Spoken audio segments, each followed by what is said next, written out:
All right, so if you're having pain, tension, or soreness in your upper back between your shoulder blades, don't freak out. This is certainly a common issue and is by no means unheard of. I mean, heck, I see it all the time in the clinic. Now, the goal of this video is to simply inform you of a couple of sneaky culprits that may be causing this issue, with the hopes of it helping to then point you in the right direction for your next steps when taking action. So many people say that pain between the shoulder blades is caused from the rhomboid muscles being tight or having a muscle knot within them. Now, sure, this could be one possibility, but there are a few other possibilities that it could be as well. And a couple of them aren't considered or examined as often as they should be, at least in my humble opinion. Now, in all actuality, it's quite common that these issues within the neck, or what we call the cervical spine, can create what's known as referred pain that is felt between the shoulder blades, which is also called, in this case, intrascapular pain. And there are two sneaky but actually surprisingly common culprits that can cause this issue, which are, number one, the facet joints of the cervical spine, and number two, the intervertebral discs of the cervical spine. So let's talk about referred facetogenic pain and Cloward point referred pain and look at each of them in a bit more detail. So the facet joints of the cervical spine are the little joints that link one vertebra up with another, and these joints permit movement to occur within the neck. However, if they're irritated, unhealthy, or dysfunctional in any sort of manner, they often refer their pain to predictable regions within the shoulder, upper back, or even mid-back region. And this is known as facetogenic referred pain, meaning that the pain is arising from the facet joints but is actually being perceived elsewhere in the body. And thankfully, we can map out this referred pain pretty reasonably through decades of study on how these joints behave when they're unhappy. And there's a lot of great evidence here that we've acquired over decades of research, so we're pretty confident on these patterns. What fewer people are aware of is that the discs of the cervical spine, which are like the little hockey puck pieces of fibrocartilage between each vertebra, can also refer pain to regions between the shoulder blades if they're irritated. Now, this is often known as Cloward point referred pain, named after the gentleman who discovered this phenomenon back in the day. As with the cervical facet joints, each disc tends to have a common area of referral to regions around or between the shoulder blades or in the general nearby area. And this allows us to gain a general idea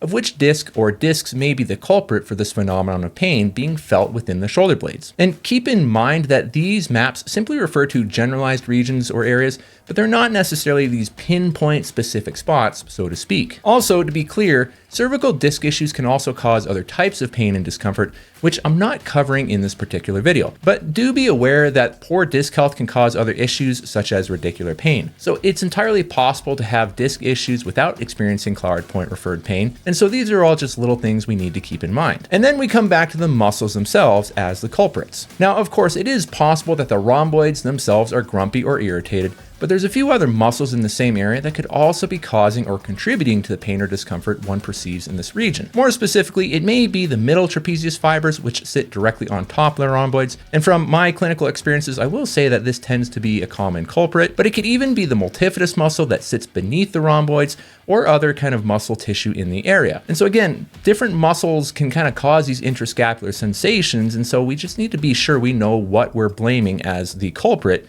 and not so much as the victim. But the point is that if you're trying to release or massage any of these muscles between your shoulder blades and it's not working out for you, then it could be these other two surprisingly common neck issues causing your discomfort, which won't get better by massaging or working the region of your back between your shoulder blades, because you'll need to have some interventions for your neck instead. Now, the annoying thing with cervical spine issues is that for the layperson, it can be extremely difficult to determine what's causing your pain, and it can be even more difficult to know how to effectively deal with it. And what can make it even more challenging is that there's no rule saying that you can only have one tissue causing your pain.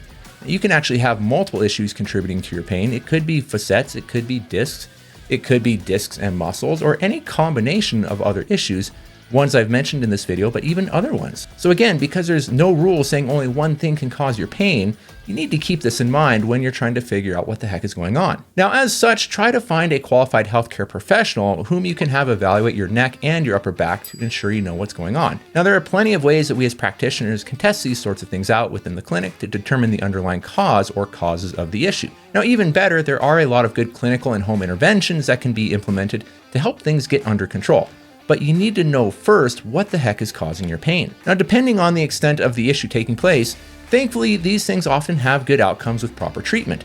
though as always, it depends on the extent of the issue along with your individual factors unique to your own health and overall situation. Now, as one last quick potential culprit, the facet joints of the thoracic spine can also be irritated or moving poorly, which can lead to pain being perceived between the shoulder blades. And this tends to be perceived as more of a sharp focal pain, which is typically provoked with movement of the upper back, but may not always be the case. And so again, I'm simply mentioning this as one other common culprit to keep in mind. Remember, I haven't even really scratched the surface of other issues that can arise to create pain in this region of the body. Now, that wasn't the point of this video.